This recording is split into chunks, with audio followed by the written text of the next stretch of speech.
All right, I guess we are on.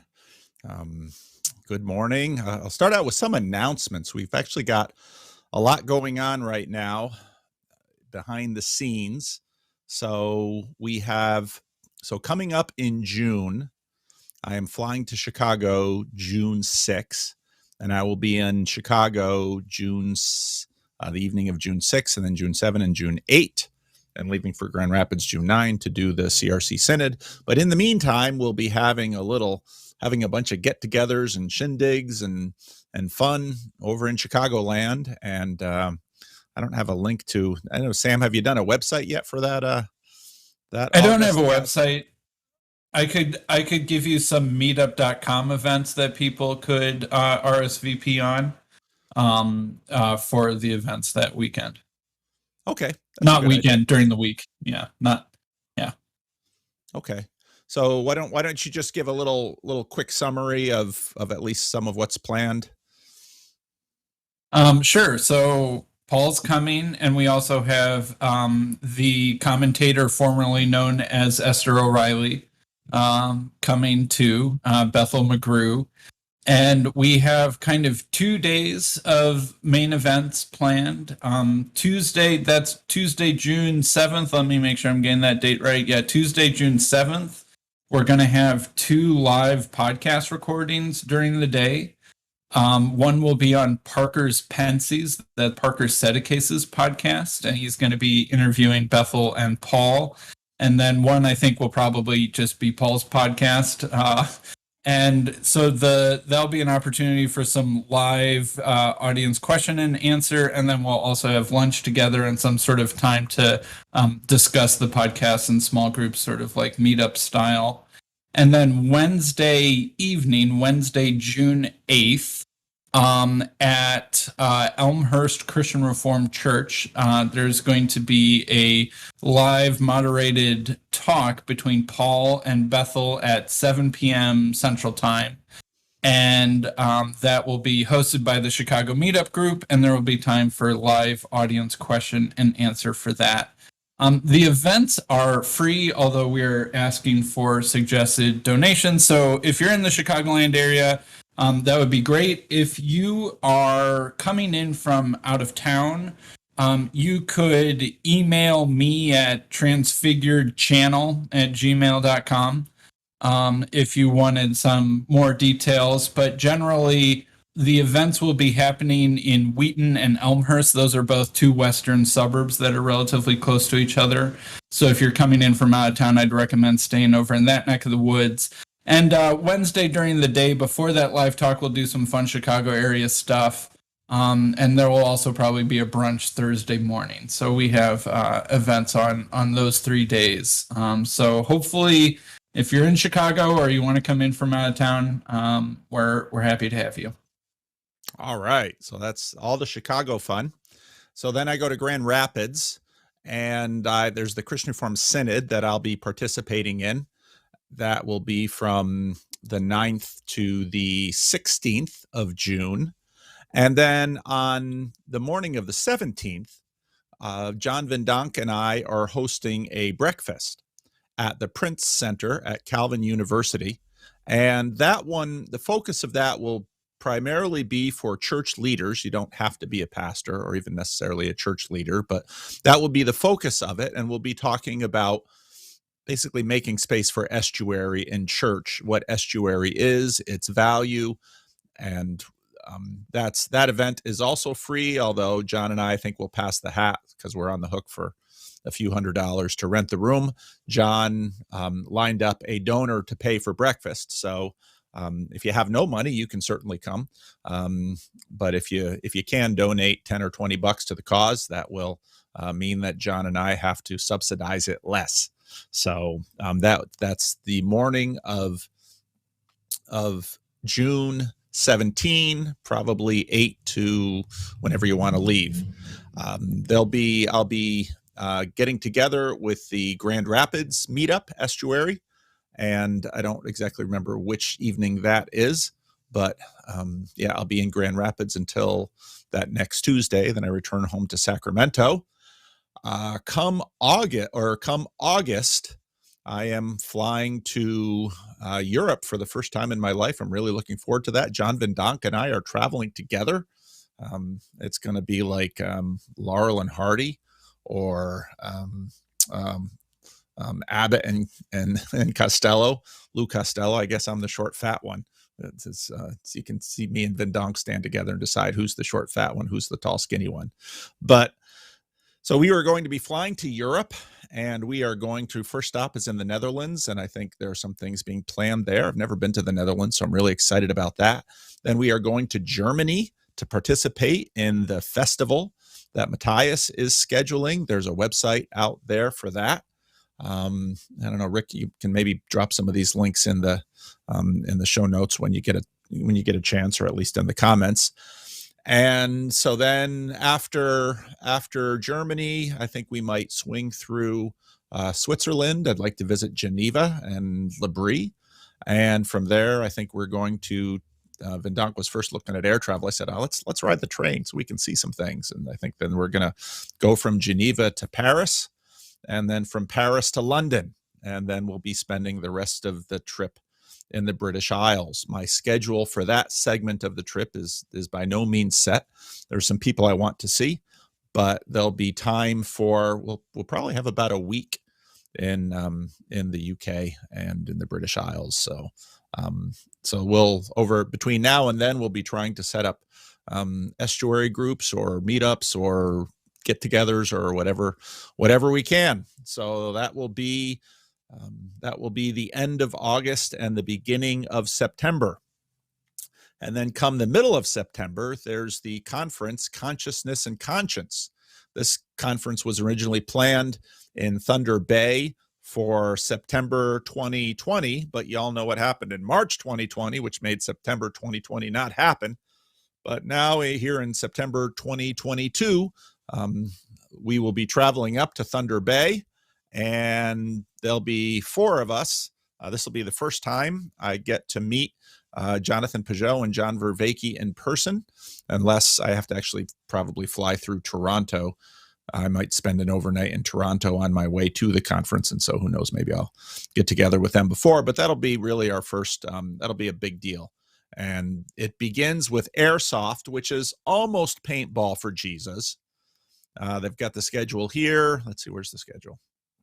Sessions. So on the 16th, you've got pre-conference Airsoft and barbecue, and then you've got a community lunch, and then John Vervaeke kicks it off with the first talk, and then I have the second talk, and then John and I talk together. And Catherine at the Discord server is the one who's really pulling this whole thing together. So if you have detailed questions, you can ask Catherine if you're on the Bridges of Meaning Discord server. And so then we'll be talking with each other, and we'll talking with all those who gather. September 17, in the morning, Dr. Richard Mondrell is from Thunder Bay. He's a professor there at a university, and so he'll be giving a lecture on the subject, and then Jonathan Pageau will be giving a lecture on the subject, and then those two will talk together, and then there'll be a panel discussion, and then there'll be a round table of sorts, and then there's a dinner break, and then Jonathan and I will talk for about an hour, and Richard and John will talk for an hour, and then some concluding comments. That would be September 17, a Saturday, and then September 18, which is a Sunday. Urban Abbey is a worshiping congregation, so I will be preaching at their service in the morning. And then Jonathan Pageau in the afternoon is giving an introduction to iconography as a talk, and John Vervaeke will be doing something with respect to guided meditation, and that's the end of the event. And so the events.eventzilla.net/e/consciousness conscience, and then a bunch of numbers. We'll make sure that we propagate these links on the channel. I usually, after the live stream, after Rick and I finish up whatever we have to finish up, then I usually go up and make a new thumbnail and clean it up and post it onto the audio channel for my podcast, and I'll take these links and I'll put them in so y'all can sign up. So there are 3 clusters of live events that I will be participating in: Chicago, Grand Rapids in June, August in Netherlands and Germany, September in the UK, but none of that is organized yet. And so I'm currently working on getting those things organized. Doing that in conjunction with John Van Donk. John's been a super help to me. He arranged the air travel. He's sort of my tour guide. And yeah, John's been tremendously helpful in organizing that. But the UK segment is at this point completely unorganized, but there will be time for some meetings and podcasts and whatever y'all want to do in the UK. And then in the middle of September, then this event that a number of us have been waiting 2 years for, which will be this big deal in Thunder Bay. And I think that's going to be, I think all of it's going to be tremendous, but I'm looking forward to all of it. But yep. So there's early bird registration that you can sign up. If you get your tickets early, you get something of a discount on them. Catherine was a little nervous, am I going to lose my shirt on this conference? And I said, no, Catherine, I think this thing is going to fill up, and I think it's going to fill up fast. A lot of people have been asking about live streams and stuff. Decisions haven't been made about those kinds of questions yet. They're first just trying to put this whole thing together. So yep, that's what's coming up. Any questions about any of that from the Discord group?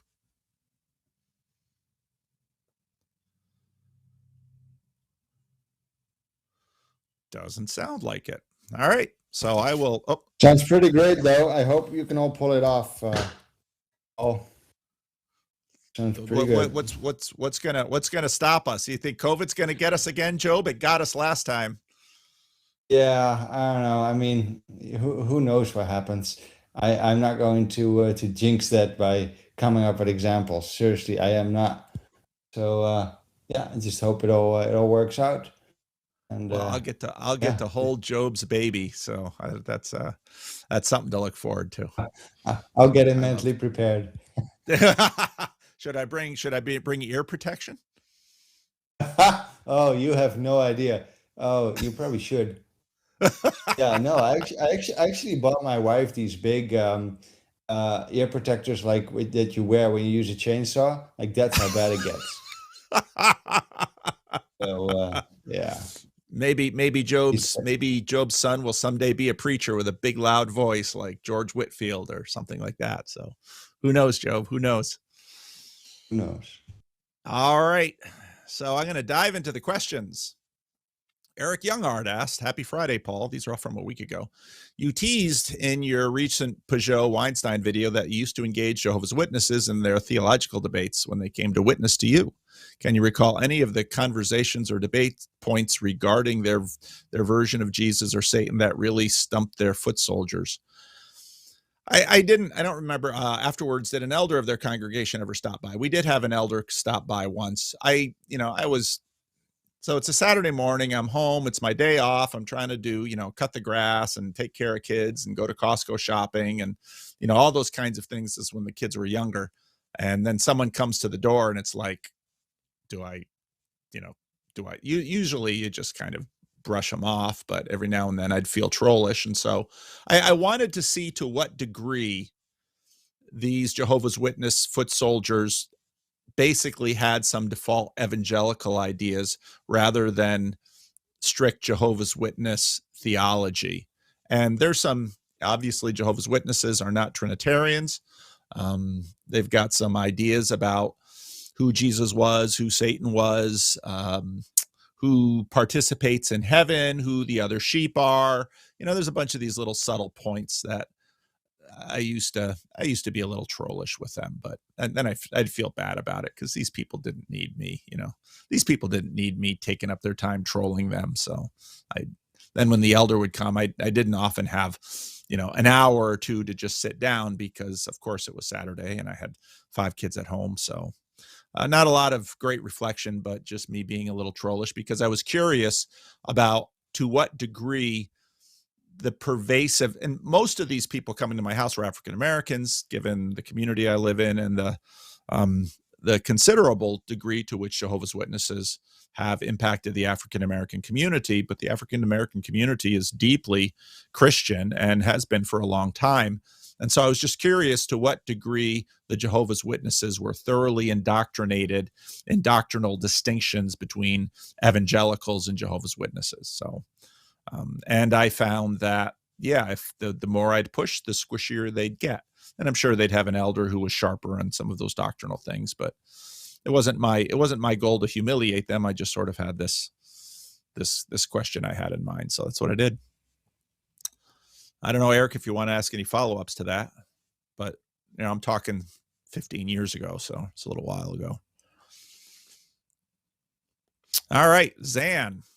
In the past, I've seen you make reference here and there to the great Bob Dylan. Just curious if by chance you are a Bob Dylan fan. I've listened to Bob Dylan over the years. You might notice from the way I make videos, I tend to get interested in something and sort of beat it into the ground. So there was a Bob Dylan phase where I listened to a lot of Bob Dylan. That was back before we had these streaming services. So I'd have my Zune. I loved my Zune. Zune was awesome. And so I'd just have all this Bob Dylan on my Zune, and I'd play my Bob Dylan on my Zune. And then I'd listen to Bob Dylan for a while, and it was sort of map territory, and I'd move on to something else.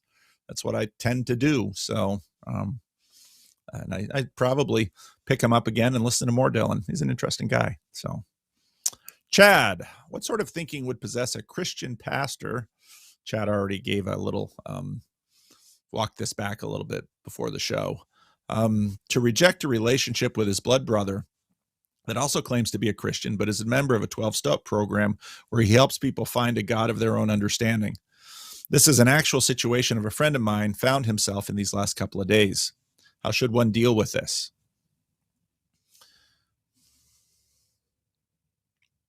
People are people, and families are complex.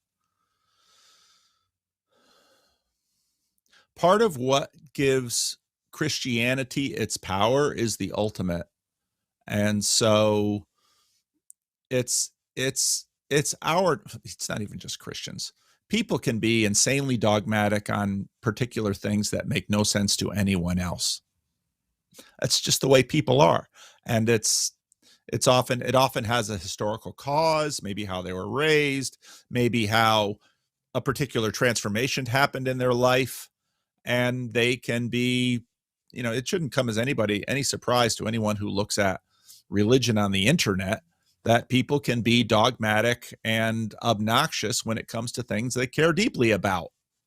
That's just the way we are. So one would imagine that, well, and so then each of us, the word Christian is a really funny word in our culture. John Vervaeke made a point when he was talking, I think it was part of his conversation with Jordan Peterson, where people would tell John Vervaeke that they thought he was more Christian than the Christians they knew. Now they clearly meant that as a compliment, even though John Vervaeke doesn't identify as a Christian in that way. People have made the same comment about Jordan Peterson. In fact, there have been comments on my YouTube channel where I'd mentioned such things where people would say, Jordan Peterson is a better Christian than you. And it's like, well, except that he's not really, his owning of the label is a little ambiguous as opposed to mine. But then again, there's all sorts of Christians out there doing things that we might not agree with. Of course, there's this lovely picture of Putin participating at the Easter Mass in his Orthodox Church. There's Westboro Baptist. There's people all over the place who are doing things in Christ's name. And so, yeah. How do we deal with this sort of thing? Well, I think we ought to be careful about traps of self-righteousness. Jesus is very clear about condemning others. And he says, be careful when you condemn others, because the measure that you use in condemning others will be applied to you. Andrea Andrea Lewis, who has her podcast. She's trying to arrange with me a conversation where we're going to talk about some of these dynamics. This morning I was listening to Jonathan Pageau's human sacrifice video. That was another interesting. Pageau's making so many interesting videos now. I can't. I'd love to make commentaries on all of them, and I might make commentary on the human sacrifice one because he gets into so much good stuff in it. But that starts out with him sort of pushing back on decoding the gurus. And Andrea, asked me, well, when should we push back? When should we call others to account? When should we? That's actually a really sensitive question. Now, obviously, I do commentary videos, and so in a sense, I do that to a certain degree in a certain way. And I just did a series of them. My last commentary video on Brett Weinstein, where I, sort of locate Brett Weinstein between Genghis Khan and Jesus. There's some holding to account and challenging ideas, et cetera, et cetera. And I think part of the important thing is that we do challenge ideas and spirits vigorously. I think we ought to hold human beings with a degree of respect because they are image bearers of God. Figuring out how to do that well, that's not always so easy. So the fact that, and I've known, there's not many anymore, but years ago I knew Christian pastors who were quite annoyed at 12-step programs because they thought the higher power was sort of a softening up or a watering down of Christianity. And well, fair enough. In church, we talk about God the Father, God the Son, and God the Holy Spirit. We read the Bible. So, God has some names. Higher power does sound very vague. However, I think understanding the context and where people are coming from, I think it's a very useful on-ramp. And one of the general criticisms that people might have of my approach and my channel is, in fact, that, people might say, well, you're too open, you're too soft, you're too accommodating. What we need are hard lines. And that's part of the reason I often talk about there's the need for the antithesis, and there's the need for the gradual, the analog, the nuanced, and you have to have both of those in your system. Now, just this morning on Twitter, someone was complaining. They linked my conversation with local distance. Is that it? And commiserating with Kristen Dumais about local distance and why she blocked him on Twitter. And then his last tweet was, I don't know why Paul Vanderklay can't see through that stuff. Okay. Some people looking at my interview with Kristen Dumais might say, well, you should have, they were looking for some kind of red meat combat. And apparently this other person would like me to drawn a strong line between local distance and myself. When I had my conversation with Vaush, my goal of that conversation was to have a meeting of minds and not just a food fight. And too many things on the internet devolve into a food fight. I tend to find it more productive to, especially when we're talking face to face and in person, to try to find each other, look for common ground, illuminate differences, talk about the reasons for the differences, let the audience sift through the pieces. That's my strategy. Does that mean that there isn't a time and a place for more confrontational things? No, I think there is a time and a place for that. So in a situation like this, blessed are the peacemakers, for they'll be called sons of God. And I would like to, as much as possible, be a peacemaker. and help people understand each other. And in my experience, with my overall goal of continuing to pursue the reconciliation that Christ effected in his ministry in this world, I tend to find that peacemaking is an important thing. There are times and places to draw sharp, bright lines between things, absolutely. But generally speaking, when it comes to human beings, let's be peacemakers. Now, especially when you have a conflict within a family, who knows what went on in that family? Every family is an unknown territory to everyone outside that family. And so you got to be careful with that stuff. Family is an intense environment, and in intense environments, differences get intensified and can explode. My wife has been watching all these various versions of The Staircase, which is about this this husband who was convicted for the murder of his wife, and all the things around that story. And it's on HBO Max, it's on Netflix, whole spate of things coming out about that. Why is it that if a wife shows up dead, prime suspect number one is the husband? On one hand, you could say, oh, that's bias. Well, yeah, sure it is. But on the other hand, there's a reason why police start there, because love and hatred run together.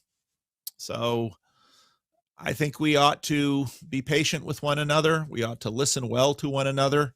And I think especially in this age of polarization, we ought to learn to be peacemakers. Let's be as clear as we can with ideas and spirits and talk about them vigorously. But at the same time, let's treat each other with respect, and let's see if we can understand each other better at the end, and maybe even learn to love each other despite differences, because that's really what love is. So my thinking on that. Greg, will Weinstein and Pageau ever intersect, or are they forever divided by the immaterialist-materialist chasm? I don't know. I think Jonathan has a pretty good idea about Brett's position. So I was listening to Jonathan's human sacrifice video this morning, really enjoying it. But while I was listening to it, I was thinking about the fact that 4 years ago, if I had listened to that video, I don't know what I would have understood. And that a lot of my appreciation for Jonathan's work now has a lot to do with all of the time that I've spent listening to him, my engagement with Jonathan and John Vervaeke and Jordan Peterson and all of you on the Discord server, and all that I've learned. Vervaeke has this, in the Four Horsemen video, a little clip that I've clipped out and used a few times. There's this idea in nominalism that, gosh, I have a mental picture of it, but getting into words is difficult. That everything is sort of exposed and plain. Pageau's idea of initiation runs directly counter to that. And this other little sub-conversation that Karen Wong and others have been pointing out is that there's a certain area of knowledge in human beings that is entered into, and it isn't plainly exposed. I'll say it that way. And I think this is connected with Vervaeke's 4 P's of knowledge. There's a certain knowledge that you have because you love, that you cannot have if you don't love. And we all understand this in terms of, just look at any young couple in love. There's an epistemic field around those two that, yeah, clearly there are distortions, but there's also certain knowledge that is not publicly accessible. Huge hosts of knowledge are not publicly accessible. And if as Brett Weinstein likes to say, scientific knowledge is the key to understanding, by definition, all of that kind of knowledge is not scientific. So we were talking about, sorry, Job, I'm going to use you and your baby. So Job loves his baby boy more than Job knows. And Job didn't know how much he would love this baby boy before he had the baby boy. And the longer Job is father to his little boy, the more he will grow in love for him. And yet that love will be complex and nuanced, and that will be an undiscoverable country for just about everybody else apart from them. There is sort of an epistemic sphere that can only be entered into via love and commitment and community. And that sort of love is in many ways inaccessible by science. Science can look at aspects of it, but by nature of what science is, excluding the personal, it can't be known. So the world is full of that kind of knowledge. And Brett's system, and this is part of what Vervaeke's been pointing out again and again and again, Brett's system is by design blind to that. It just is. Can't be any other way. It's sort of like, let's say you were studying NBA basketball and you discovered that having the sound on the video was a distraction to whatever aspect or frame you were using to study the game. And so you intentionally only study visual recordings of the game, and intentionally you turn off the sound. Now someone comes to you and says, what does a basketball game sound like? You have to say, I've turned my back on sound in order to see these other things. That's what science does with persons. Now, this gets wiggly when you get into psychology, where you want to study persons, but this has been the reason that social sciences have had difficulty with universality, because they try to include what has been excluded by, in many ways, the scientific process. And you have to make assumptions about human beings that may or may not be valid to pursue them. So will Brett ever understand Pageau? I think a lot of that depends on a lot of things, but one of the things that I noted in like the Four Horsemen video with Bishop Barron, Jordan Peterson, Jonathan Pageau, and John Vervaeke, Jonathan Pageau and John Vervaeke could get on each other's page quicker than any of the rest of them could, to a degree, because they've had a lot of community. Now, Vervaeke and Peterson have had some, and Pageau and Peterson have had some, but in that conversation, specifically within that conversation, they could get on the same page quicker because they'd been working on it. It's just natural. In some ways, Bishop Barron was the least able to understand the other three because he's had the least amount of experience with them. And so that's why there's something about reps. And I mean reps in terms of repetition, repeating the cycles. And so the more Pageau and Weinstein talk, the better that they'll understand each other. Now, if Brett decided he was going to listen to dozens or even hundreds of hours of Pageau, that would accelerate the process. So there's also a reality that in a context, a minority culture always knows the majority culture better than the majority culture knows the minority culture. African Americans know white people better than white people know African Americans, generally speaking.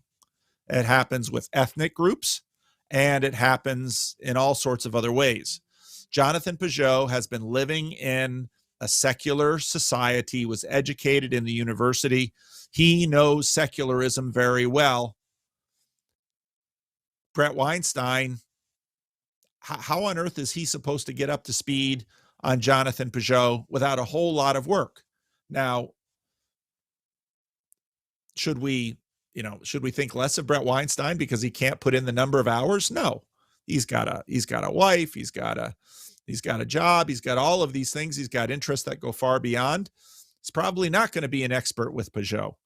Part of the interesting thing about this little corner is that Pageau and Jordan Peterson and John Vervaeke all had a degree of mutual contact before the rise of Jordan Peterson and all of these online video conversations. And so that puts them to a degree at a certain advantage.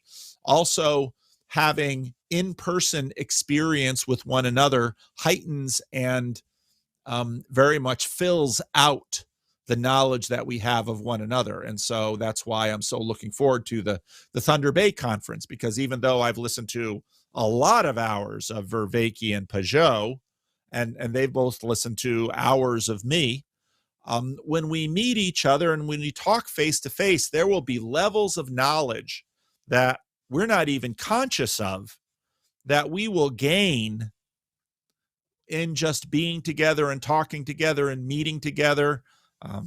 And so I'm really looking forward to that. That is the secret sauce of community. So will Brett and Jonathan find each other? Their next conversation will probably be an improvement on their last one if Brett can sort of get up to speed better on Jonathan. Now, part of the difficulty in making a commentary on them is, of course, I'm biased. I'm a Christian. I'm a fan of Pageau more than I'm a fan of Brett. And I've listened to far more Pageau than I've listened to Brett. I know far more about the kinds of things that Jonathan talks about than what Brett talks about. So, I'm not impartial, but will they find each other? I hope so. But then again, you also have the question, and I see this often in the commentary. Some of you are Brett Weinstein listeners and are really happy that I spend the time to sort of decode, if I dare use that word, their conversation. But then there are always some comments. I get them on Twitter and I get them in YouTube comments that don't spend any time on Brett Weinstein. He's not worth it. Oh, okay. I find Brett's sort of neo-Gnostic take intriguing. And as I mentioned at the end of the last commentary video, some of his application of this to abortion policy, I found a little disturbing.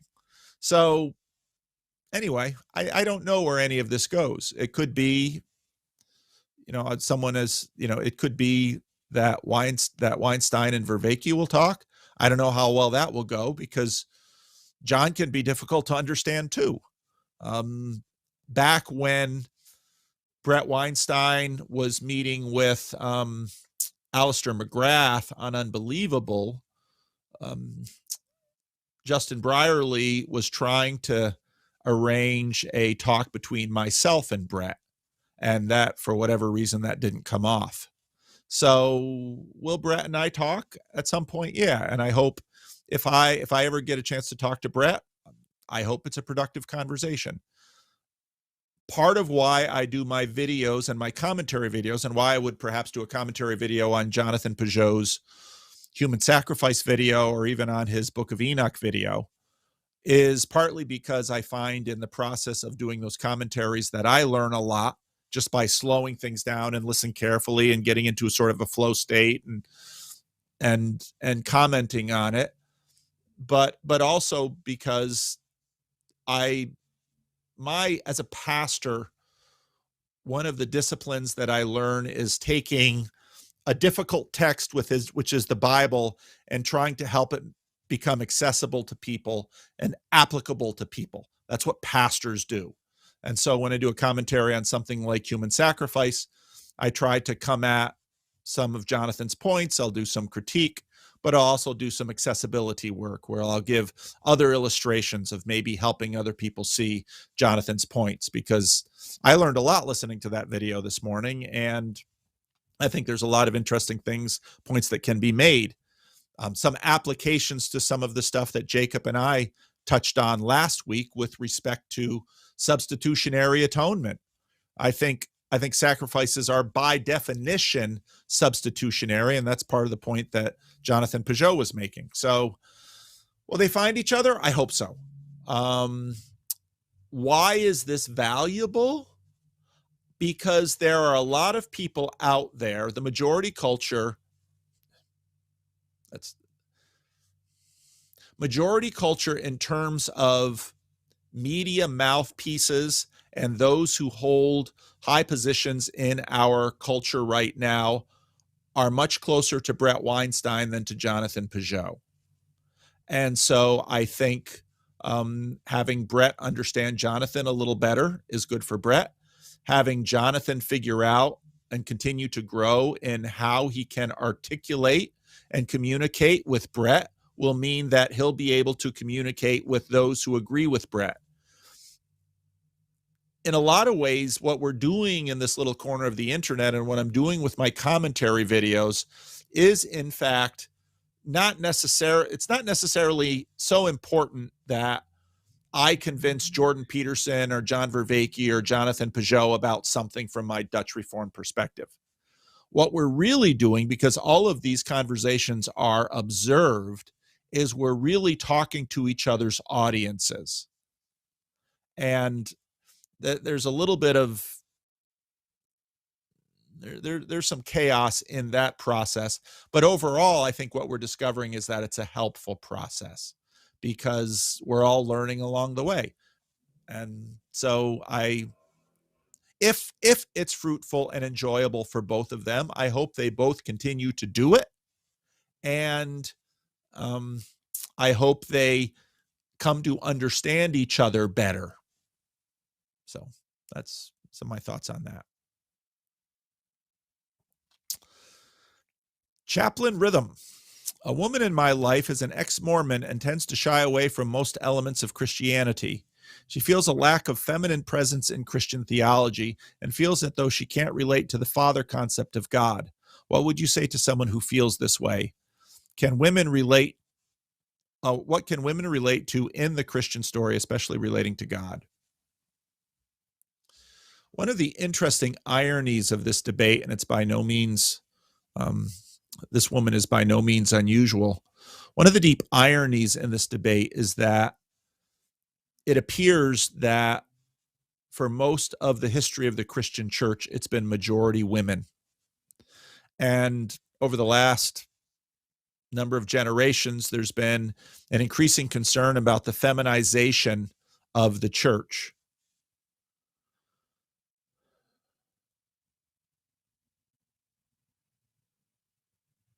Something strange has happened in our culture. Well, there's a few other things to say about this too. Protestantism, of which Mormonism is a rather extreme example,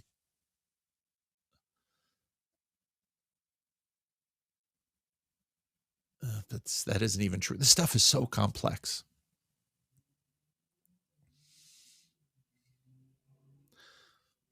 This is a really good question. Feels she can't relate to the father concept of God.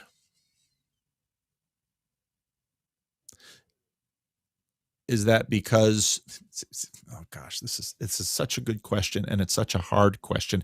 It's such a hard question to answer. Because I think in our culture, for innumerable reasons, we imagine that we must somehow identify as the God figure instead of as the bride. I think part of the reason Christianity has had more success attracting and holding women than it has for men is because, in fact, in the drama of the gospel, we all play the feminine role. The church is the bride of Christ. Now, that isn't universal because we are sons of God, and that's within a particular drama of, a particular cultural drama. Yet in Christianity, we tend to play the feminine role. God is the male and we are the female. Now, when someone says, I can't relate to the Father, we're not to relate to the Father as a male, we're relate to the Father as a female. We ask the Holy Spirit to come inside of us. Listen to that language. We are the bride of Christ. The Christian life is a deeply feminine thing. And churches are often very feminine spaces. And God is our master, our warrior, our male lover who acts like a man taking his bride, and we're the bride.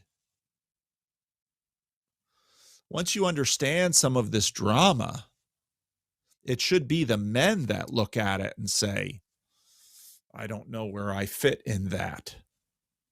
I don't want to be feminine. So I don't think it's a matter of relating to I think it's a matter of where we relate to the story. And again, given the fact that historically, I've been reading Bart Ehrman's book on the triumph of Christianity. It's a fascinating book. I've really been enjoying it. And, one of the points that he makes in this book is, from his reading, the New Testament church was majority feminine, majority female. And that has been true. It's true of churches in America today. It's true at Living Stones. It's true of the black churches. It's true of almost every church I've ever known. Part of it is because women outlive men. And especially if you have an older congregation, you'll wind up having more women because they're living. But I think part of the difficulty that women are having is because of some cultural narratives that assume,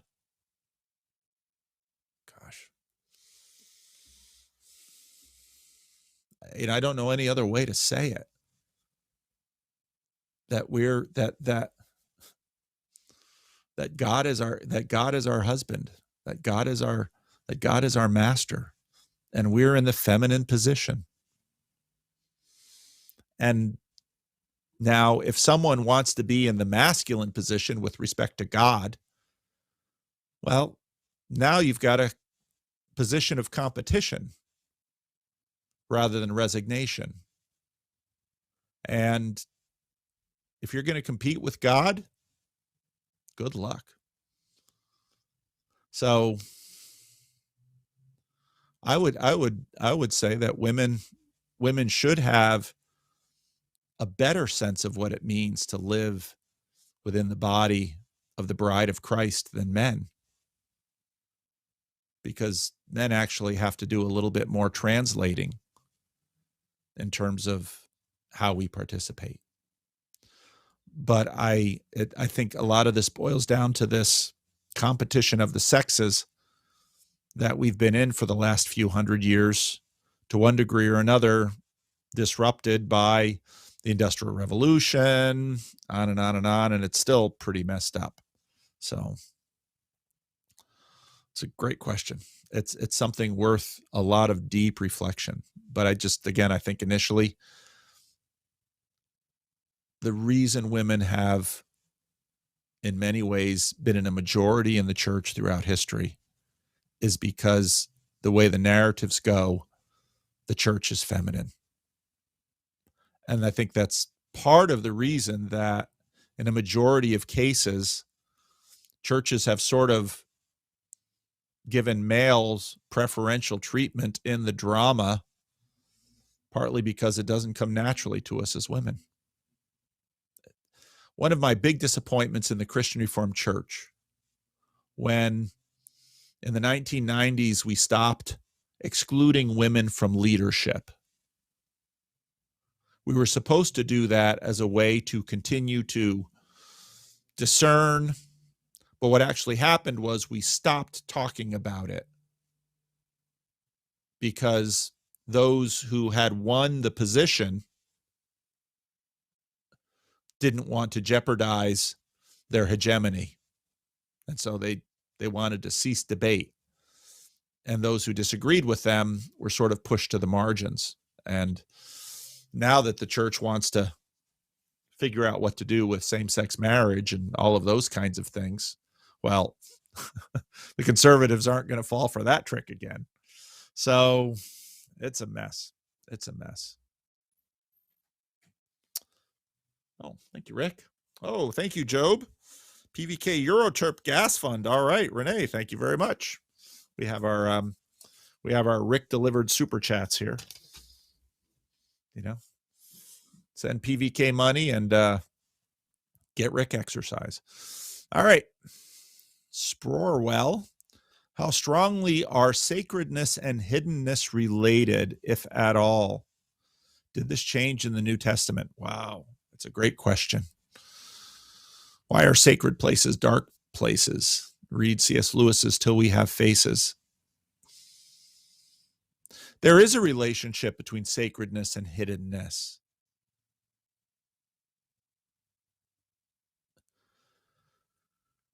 Earlier, I was talking about knowledge. I can call it insider information. Let's call it privileged knowledge. The relationship between a man and a woman, between a husband and a wife, between a father and a son, between members of a community, members of a church. It's sacred in some ways because it is hidden. You know, the opposite of, if you look at the Mosaic law, you have common and holy. Holy is basically functionally sacred. Common is common. It's out there. It's public.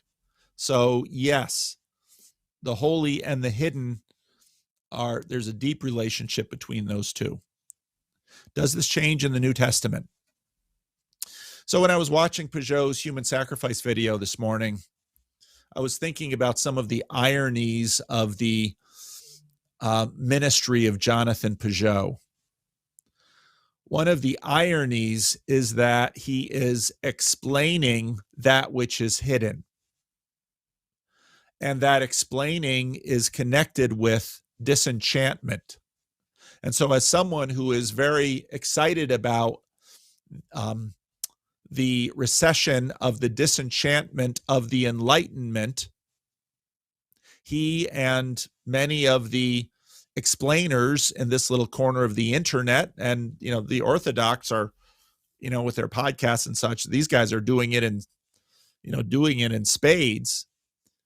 Ian McGilchrist makes this point in the preface of The Master and His Emissary. When you explain, you demythologize something. You take something that is hidden and in some ways implicitly sacred, and you make it common. And so even as Pageau is on a mission to see, Pageau isn't really enchanting the world. He is celebrating the recession of a disenchantment, let's say. But in order to do that, he is explaining and making visible, revealing that which is hidden. So there's some deep ironies in this process. So once the secrets of sacrifice are explained and made common, sacrifice loses something of its power, ironically. So I think, does the New Testament do that? In similar ways to what Pageau is to a degree. So what you see in the preaching of the apostles is to one degree or another explaining. And so revealing, bringing out into the open, out into the common space. But I think what we see in the New Testament, in the revelation of Jesus Christ as the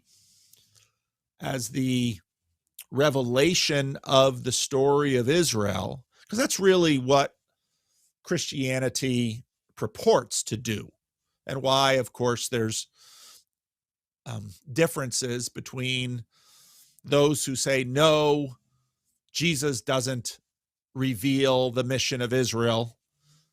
The mission of Israel is more over here. It's not over here with Jesus, because, of course, Jesus is making particular claims. But in Jesus' case, and Pageau says this all the time, and I think he's very right, Jesus does a number of things just so, I don't even know the word to use, so hugely. I mean, he fills up the hierarchy, as Pageau likes to say. He's like David, but even more so. He's more of a fool than David and more of a king than David. He's more of a servant than David and more of a master than David.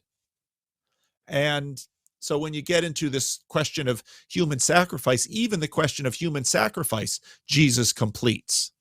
I was thinking when I was listening to the Pageau video about the last season of The Last Kingdom that's on Netflix, which my wife and I watched all of that, and I enjoyed it.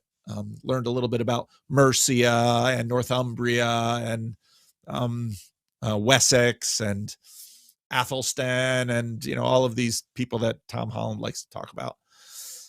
But so a little spoiler alert here. In the 5th season, the Danes are in York and sort of ruling. They have Daneland up in York, and there's sort of a truce between Edward down in Wessex and the Danish king in York, and then both Breda, the former wife of Uhtred, son of Uhtred, she comes in, and also one of the nobles from Wessex. They want to destroy the peace between Edward and the Danes. And so there's all this intrigue and such, and eventually they do destroy the peace between the Danes and the Saxons, and the Saxons win, and the Danish, at some point, the Danes have to be called to account. And the king of the Danes becomes a sacrifice for the rest of the Danish people. And Pageau lays that out nicely in that video, where the king loses his life so that there isn't war between the Saxons and the Danes, where the Danes will all be slaughtered, because they will lose that war, because they are outnumbered, and Wessex at that point has a bigger economy and more soldiers and more wealth and more population, and the Danes at that point really can't compete. And so the king is a sacrifice for his people, and that's built into the story of Jesus. And so in some ways, Jesus illuminates all of these things that are, as René Girard says, hidden from the foundations of the earth. René Girard gets that from the New Testament. Jesus illuminates them, but in some ways, Jesus does not demythologize them. We don't just look at Jesus and say, oh, he's the substitute for mankind. Done. Sometimes you see that in church. Jesus died for our sins. That's another way of saying it. But the mystery isn't sort of dispelled by that articulation. But sometimes the way the church says it is lacking in mystery, because what the way that this common sacred dynamic should work is that the experience with the sacred and the hidden should begin to show both the suchness of the thing and the moreness of what the thing points to. It's the difference between an idol and an icon, let's say. And let's look at the Mosaic law about common and clean, or there's clean and unclean, there's common and there's holy. The holiness of the tabernacle or the temple is that it is not exhausted in the finite nature of the buildings or the grounds. In that the tabernacle, someone's got the tabernacle or the temple are in some ways portals, doorways, windows, icons into the ultimate and everything, and that which is beyond everything. And in that way, the sacred nature of the temple functions as within the economy of our limitation. And what happens in the New Testament is that and I think this already happened after the destruction of the first temple, where it's very interesting, and historians differ on this.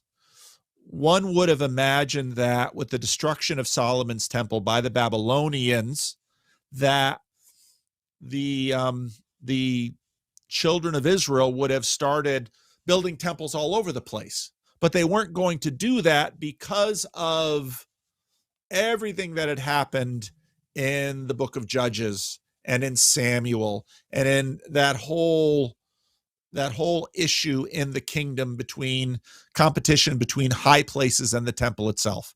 And with the Deuteronomists, there's this severe drive to make the temple distinct and unique. And what happens with the Babylonian destruction of the temple is that all of that sacredness, in a sense, gets transferred into the book and into the commandments, and then even into the community of the people. And what Christianity does is take that another step further. Now, this is going to get really tricky because you've got the Protestant Catholic thing with respect to the book.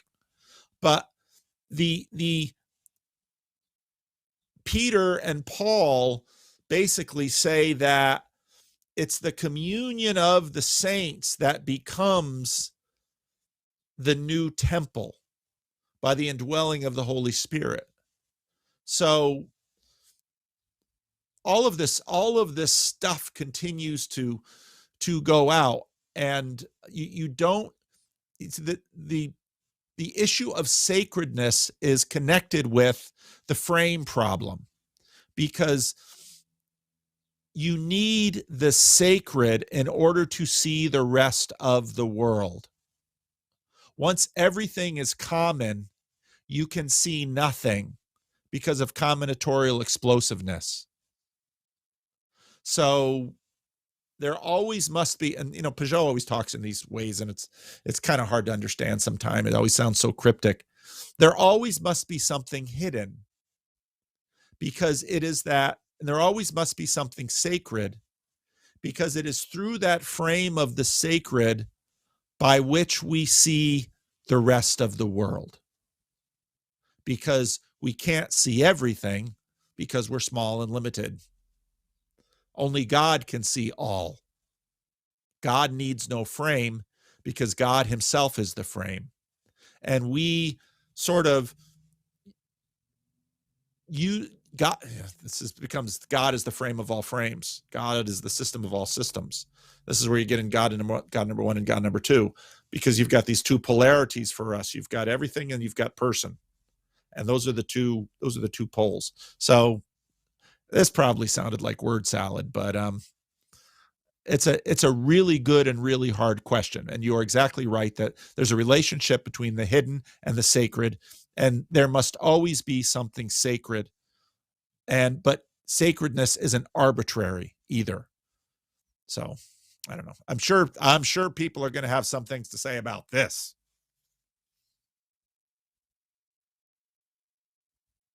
Throw some ranch dressing on that word salad.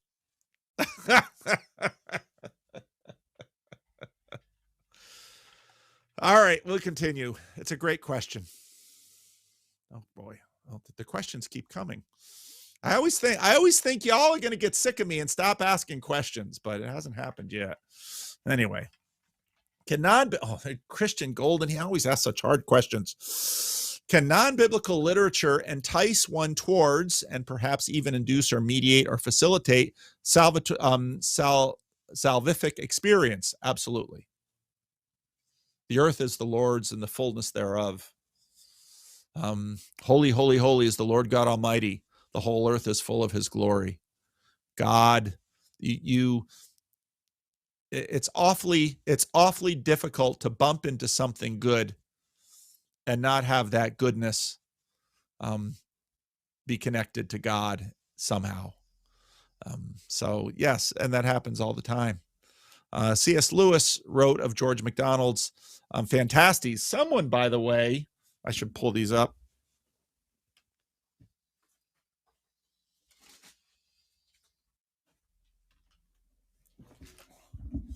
Some of you out there keep sending me books. So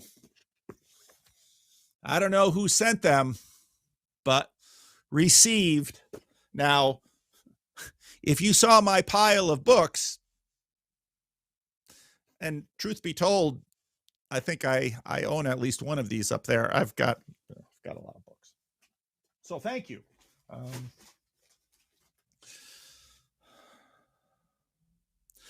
Nothing was at the wrote of George MacDonald's Fantasties. Nothing was at the time of the first reading Fantasties, further from my thoughts than Christianity. Yet he reflects and notes that what Fantasties did to me was to convert, even to baptize my imagination.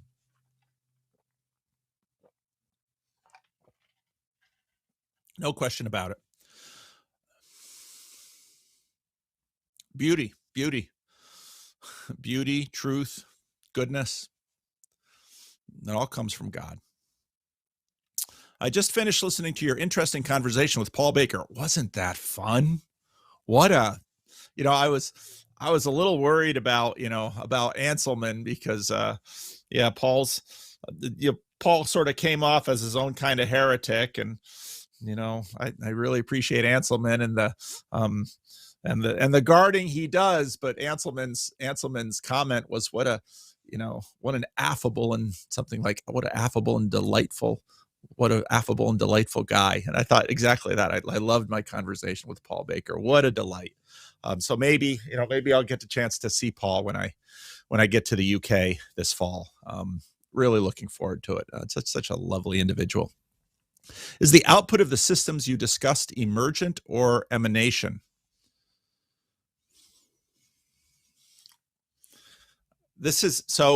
I'll connect it to the last question about good literature, good art. The most real things are when heaven and earth meet, because certainly, here also you have to remember that the God of redemption is also the God of creation.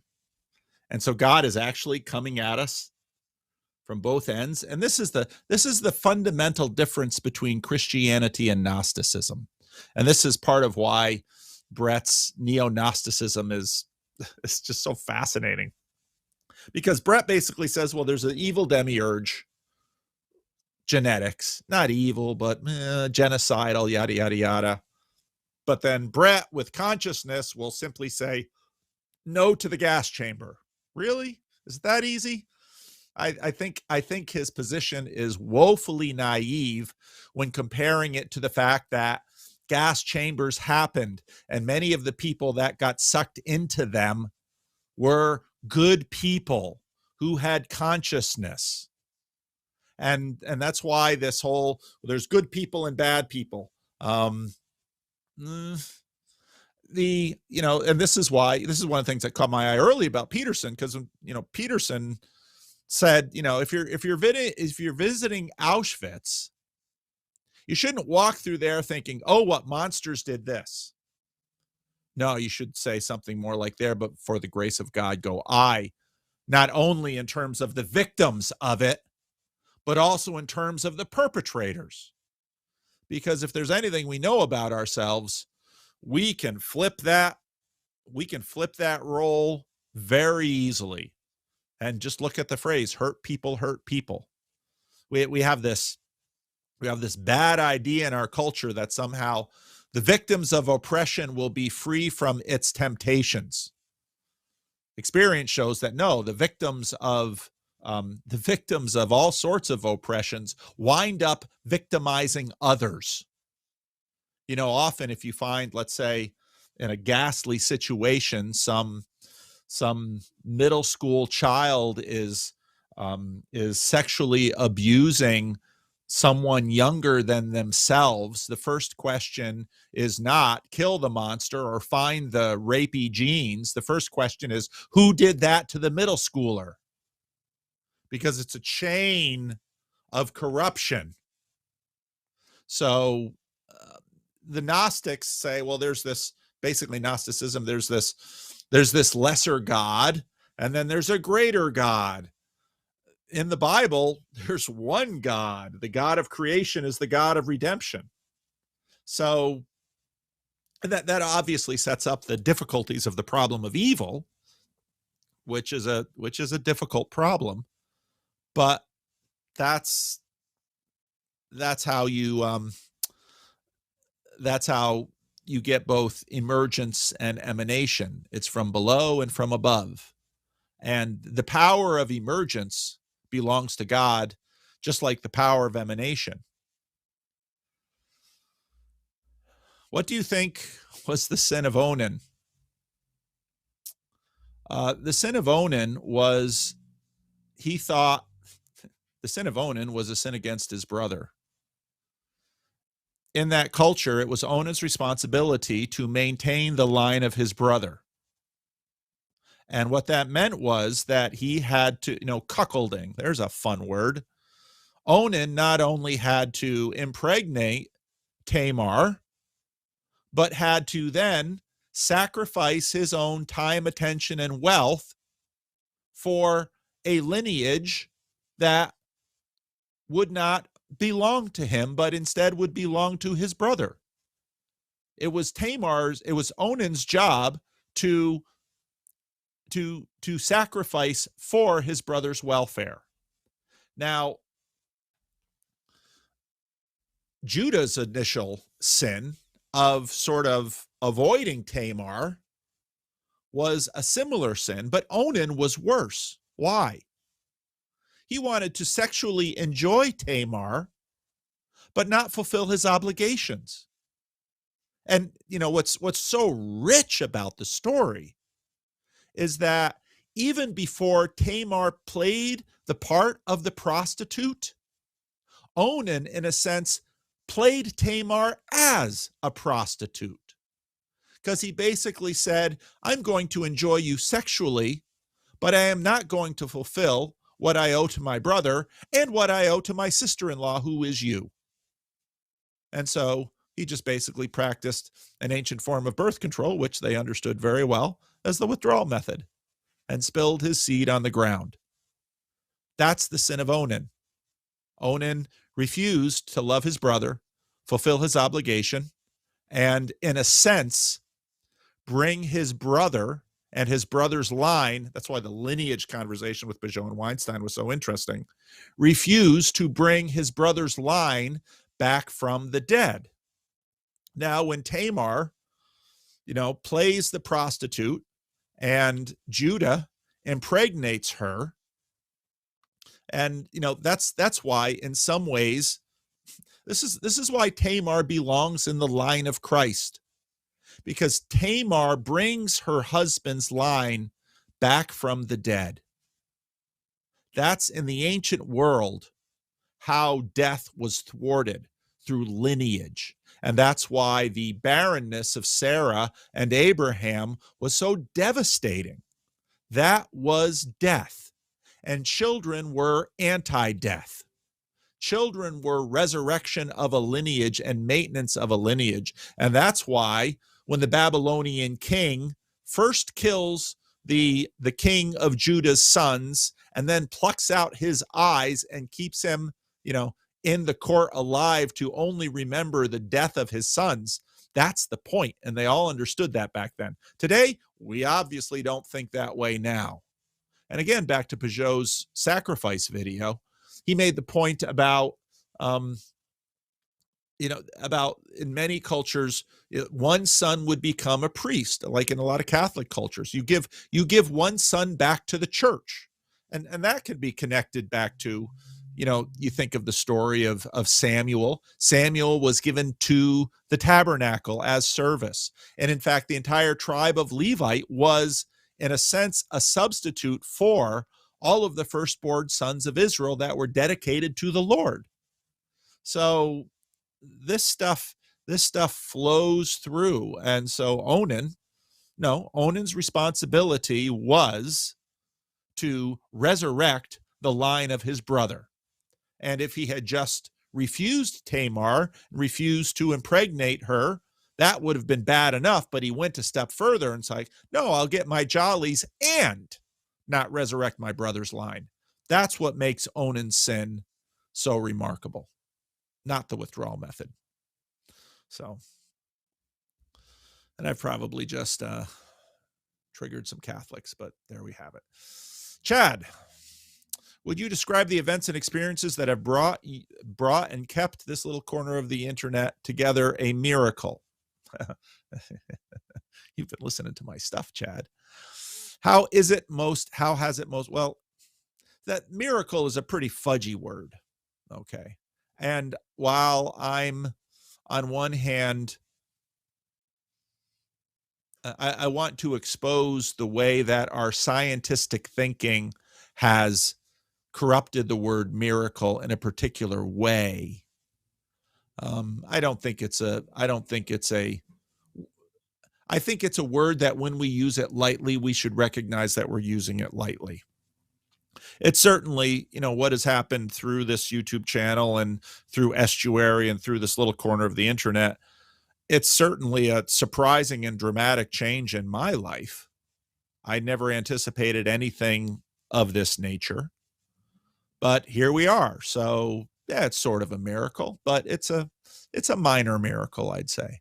How has it most impacted your life? Oh, it's very kind. That's very, very kind, Chad.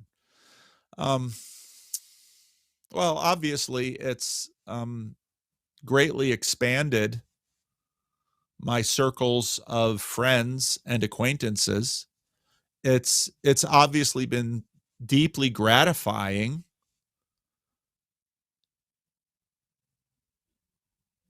I've been a, fairly obscure pastor of a local church for most of my life.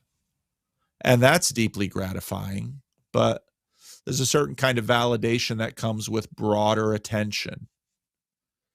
I'm also always a little concerned with that kind of attention too. It doesn't come without its pitfalls and without its temptations. And just as all of the events that I talked about before, the events in Chicago, Grand Rapids, Germany, Netherlands, UK, I never expected to be able to do these kinds of things. My father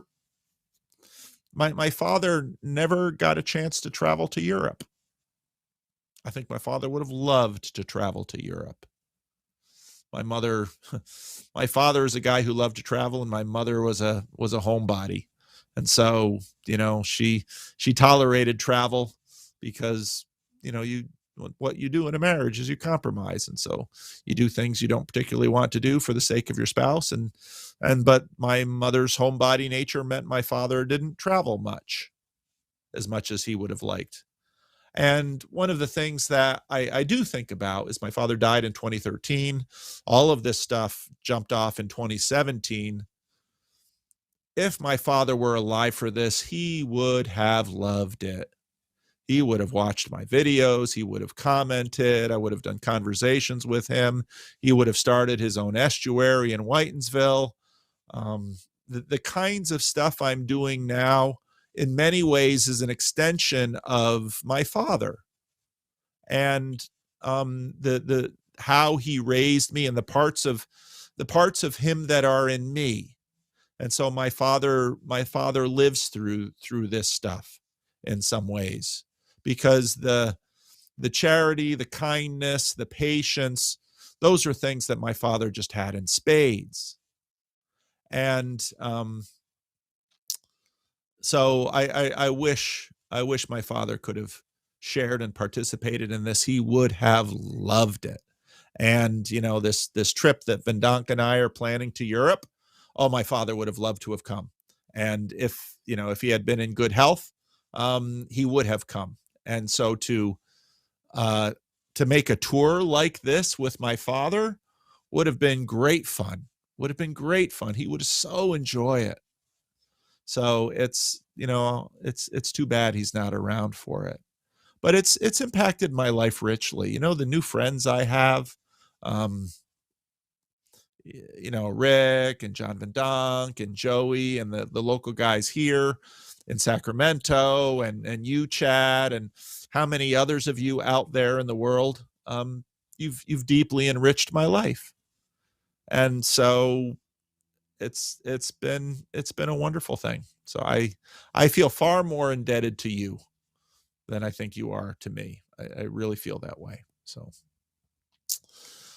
why do you say like and subscribe why do you never say like and subscribe at the end of your videos? Because I'm annoyed when other YouTubers say it. I'd rather say a Vervaeke thing like, thank you for your time and attention. Yeah, if you like my videos, they'll get more views. I get that. But like I said, I'm a little reluctant to, there's a lot that goes into this. Jesus, of course, teaches. When you come into the room, don't take the seats of high status, because someone may come and say, oh no, that high status seat belongs to Jordan Peterson or John Vervaeke or Jonathan Pageau, Vanderclay. You get in back. And then you'll be humiliated. Jesus says, when you come into a room, take the back seat and sit there quietly. And then the master of the feast will come and say, oh no, please take this other seat. And what that little parable says is let other people determine your proper status. And so if you like my videos, by all means, share them if you found it helpful. And so I would rather rely on that than sort of self-promote with like and subscribe. As it is now, the whole subscription thing on YouTube is of limited value, because I've been on for a few years. There are thousands of people who have subscribed to my videos and never watched them. And I have subscribed to 600 some videos on my account, and I only watch videos from a handful of those things I've subscribed to. So the whole subscribe thing is sort of kind of broken. Liking obviously helps sort of inform the YouTube algorithm of your tastes, and it'll show you better other videos. So this morning when I'm watching Pageau's video on sacrifice, there's that little like button. So I hit it. So I thought, okay, little algorithm, I'll continue to let you know what I like, so that maybe my, the videos that you give to me will be of good quality. So I'd say if if you like my videos, share them. But I don't. I'd rather have you leave a comment. Now that helps the algorithm too, and liking helps. But I don't need a million followers. I don't know if I can handle a million followers. I have difficulty handling the amount of attention I get now. Manuel is asking for some time, and others out there. I mean, Joey said, "Oh, you should do a convo with Greg," and I mean, I've got so many demands on my time now that I don't often feel like I can honor you sufficiently with the attention that I can give to each of you. So, add a million more? Oh yeah, I mean you can get more money, you can have more clout, yada yada yada. But then many of you are just kind of a blur to me. And part of the real joy of this has been, at least to the degree I can, getting to know some of you. That's fun. And that's part of the reason I haven't done near as many randos videos lately as I want to, partly because I just haven't had the time. I've got to get ready for Synod, and we've got all these events coming up, et cetera, et cetera. But that's just the point. The busier I get, the less attention I can give to many of you, and especially to the new people. And, like my conversation with Paul Baker, what an amazing guy. What an amazing story. How much fun was that? My conversation with Rod Hare. So Rod and I have been, texting and talking on and off over the last 4 years. Part of why I do those conversations is these are amazing people, and I want to share them with you. I want you to know what an incredible guy Rod Hare is, and his vision for Nuance Forum and how he wants to make the world better. I want to share that with you. But the more followers I get, the more I am bound and blinded by a hierarchy, and the less access that regular people have to me. And then suddenly I'm, and I already experienced this, so I get access to Jonathan Pageau, and I get access to John Vervaeke, and at some point I'll probably have a conversation with Jordan Peterson, and I get access to high status people. And then there's us in this little inner ring, and we have to treat other people like blurs. None of you are blurs. You're all image bearers of God, and you have value in his eyes. And I can't give you sufficient attention that your value with God deserves. And that bothers me. And so, of course, part of me wants the channel to continue to grow and to continue to get opportunities to go to Europe and sit down and chat with Burn Power and see the German estuary and see the Netherlands, a country that I've heard about all my life but never been to, and visit the UK and maybe see some people there. And yeah, all of that is awesome. But you know what else is awesome? I've had this recently too. I mean, people come into Living Stones, and I get to go out to lunch or sit down and have a conversation for an hour. And every single one of you has a story. And if you have eyes to see, there's sacredness in that story, and there's glory in that story. This is what Jordan Peterson said when he said, if you learn to really listen to someone, there are no boring people. But it takes a lot of attention sometimes to sort of get past the outside. And so, do I want the channel to grow and for Estuary to multiply and for all these good things to happen? Yeah, I do. I think it'd be good and important. But, C.S. Lewis, I think, worked it sort of well. He had a flurry of attention in the 40s and 50s, and then it sort of died away. And he's far more famous after his death than when he was alive. And what that meant was he didn't have to get swept up in the kinds of things that, the kinds of prisons that fame gets you. So, you look at that Johnny Depp Amber Heard trial, and you just have a little window into the lifestyles of the rich and famous. And you get a vision. You would think that Johnny Depp and Amber Heard, beautiful people that the world sees on the silver screen and on their little screens. And, Johnny Depp is quirky and charismatic, and, he could have, he's been lover to and husband to beautiful women, made millions of dollars, et cetera, et cetera, et cetera. All these things that we would want. Amber Heard, beautiful young woman.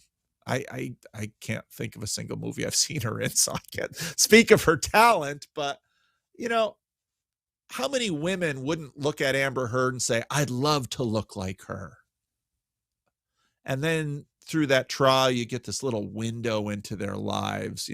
Johnny Depp passed out with ice cream melting on his lap, and, always, if you had a life that good, why would you escape it using drugs? Why are drugs so common for wealthy and powerful and famous people? Why are rock stars either dead or in rehab at 27? The world is not like we think it is. And so I'm, in some ways, my level of attention I have right now is in some ways more than I can handle at points. I get overwhelmed sometimes. And so, obviously, so then when you get more and more famous, like someone like Jordan Peterson, he needs to have a producer and he needs to have staff. Johnny Depp had all this staff, and you need to have an agency that manages your booking, and you need to have travel agents that arrange the hotels. And I mean, you do all of those things, but all of those things become garments of skin that separate you from the world. And, it's remarkable what Jordan is able to do. And, but I don't know that I would do as well as he does if I had 5 million YouTube subscribers and best-selling books and.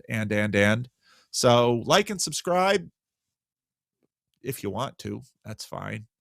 But not too famous, please.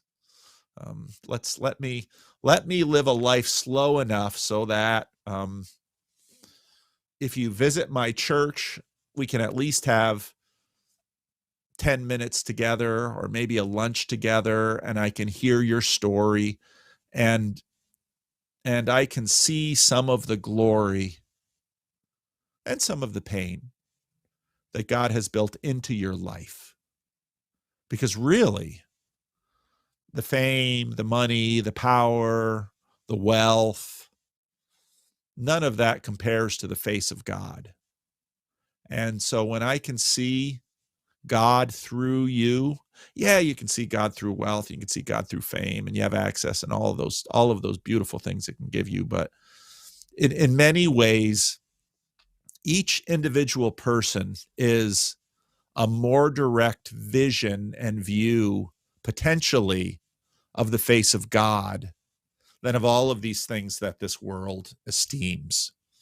There's a song that goes in about that, but I won't sing it for you now. And I believe that. So that's why I don't say like and subscribe. I'd rather say thank you for your time and attention.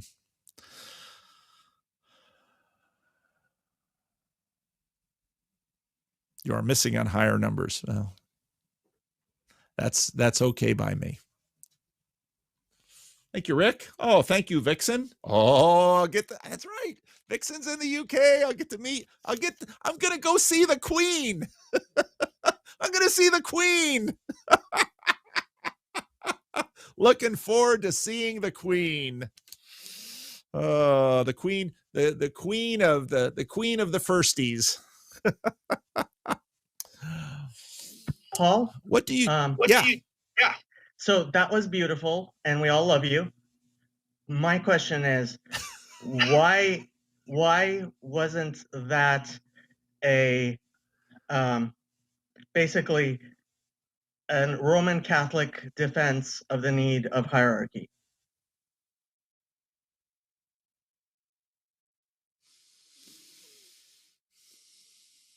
It's a good point. It's a good point. You do need hierarchy.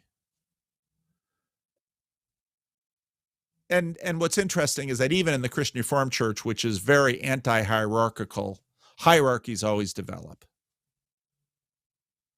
You know, I'm going to synod. It's a privilege to be a synodical delegate.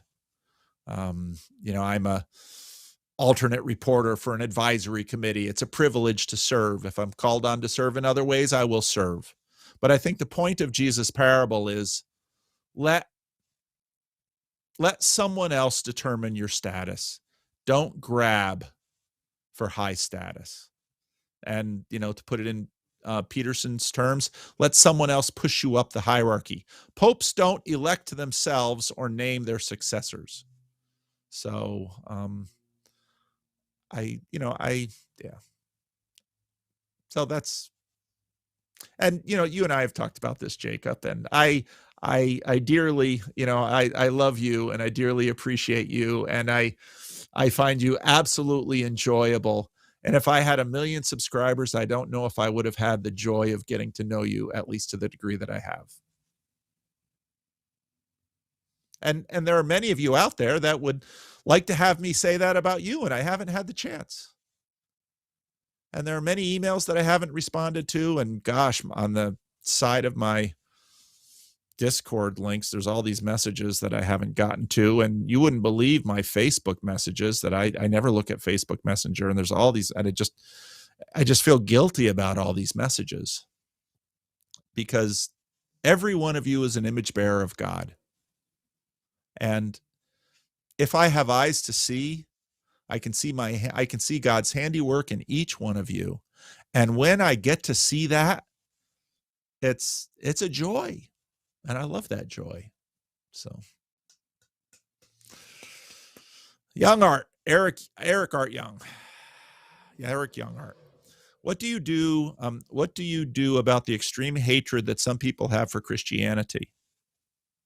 It's probably not a lot I can do. I'll try not to return evil for evil. I know a person that I love deeply who considers themselves open-minded and liberal when it comes to lifestyle and spirituality. They accept any cult, pagan ritual, or foreign religion within their friend group, but do not practice anything or belong to any religious groups themselves. But when Christianity is mentioned, they roll their eyes and react with extreme disgust. I've tried to engage in nuanced conversation about these things, but any mention of Christianity at any positive sense is ridiculed and fought against. It seems like the more nuanced I get my understanding of Christianity and its practice, the more negative the reaction I get from them. I hold this person very well, and I know they do not have any negative church experiences from their childhood, but somehow they still hold this extreme hatred for anyone who thinks Christianity is a positive thing. Have you encountered anyone like this before? And is there anything that I can do to help shift their perspective? If you find words are counterproductive to your effort, stop using them. Let your light shine in how you live. Because if they're still in relationship with you, they obviously haven't found you extremely disgusting. And they may, if they're in their little clique that is anti-Christian, they might say, well, my friend Eric, he's a Christian. He's not so bad. Let reality do its work. And what that means is, to a degree, you take on suffering. Yes, I have people in my life that are like that. Some people who are very close to me that are like that. And I'm a Christian minister, so they know where I'm at. So love them. Love your enemies. That's what Christianity. Love your enemies is not advanced Christianity. It's basic Christianity. But if you practice basic Christianity with discipline and determination, you will grow. So love your friend. If words about Christianity bother them, then don't talk about it directly. Just let your light shine through your life and through your love. And as I say many times, who's the guy that Jacob keeps talking to me about? Eric Bernays, the guy who, how to convince people, brought women to smoke, et cetera, et cetera. It's a good thing that Yep. It's a good thing that human hearts are so locked away from each other that it takes a lot to really fit, shape, and form a human being, because otherwise we would all be trying to manipulate and control each other.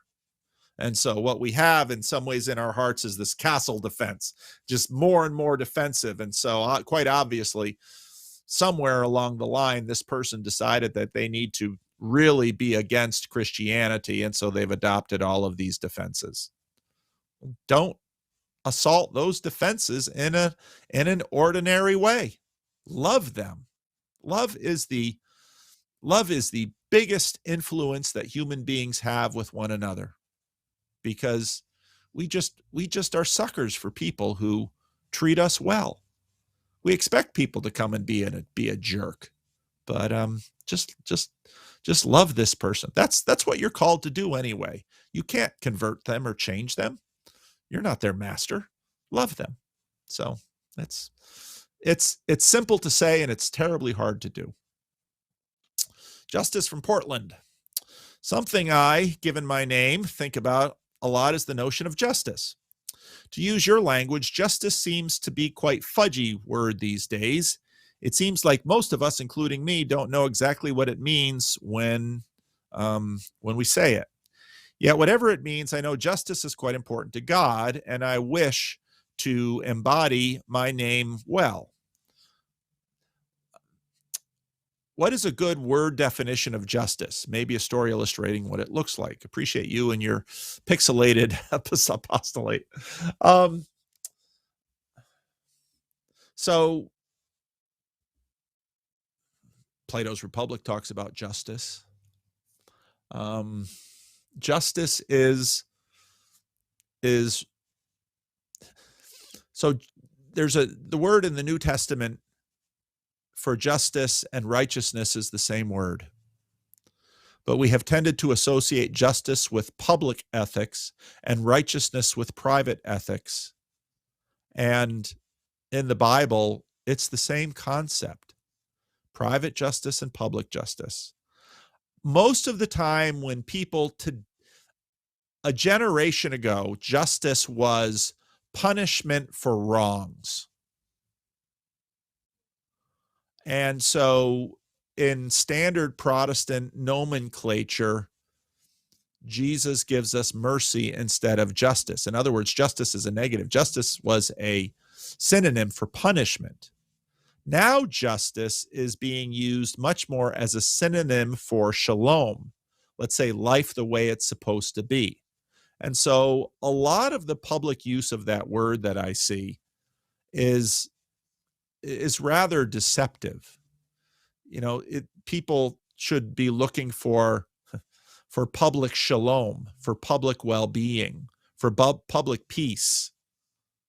Peace is sort of life the way it's supposed to be. Justice really isn't that idea. Justice is what the king metes out when there's, that's what kings did. So people come to the king and they have a dispute between them, and the king decides between them that, okay, think of the story that Nathan gives David about one man had many herds and flocks, and a visitor came to the house, and this man's neighbor had one little lamb that the family raised and the children treated as pets. And because the wealthy man didn't want to take from his herds and flocks, he took his neighbor's little lamb and sacrificed it for butchered it to extend hospitality to his guest.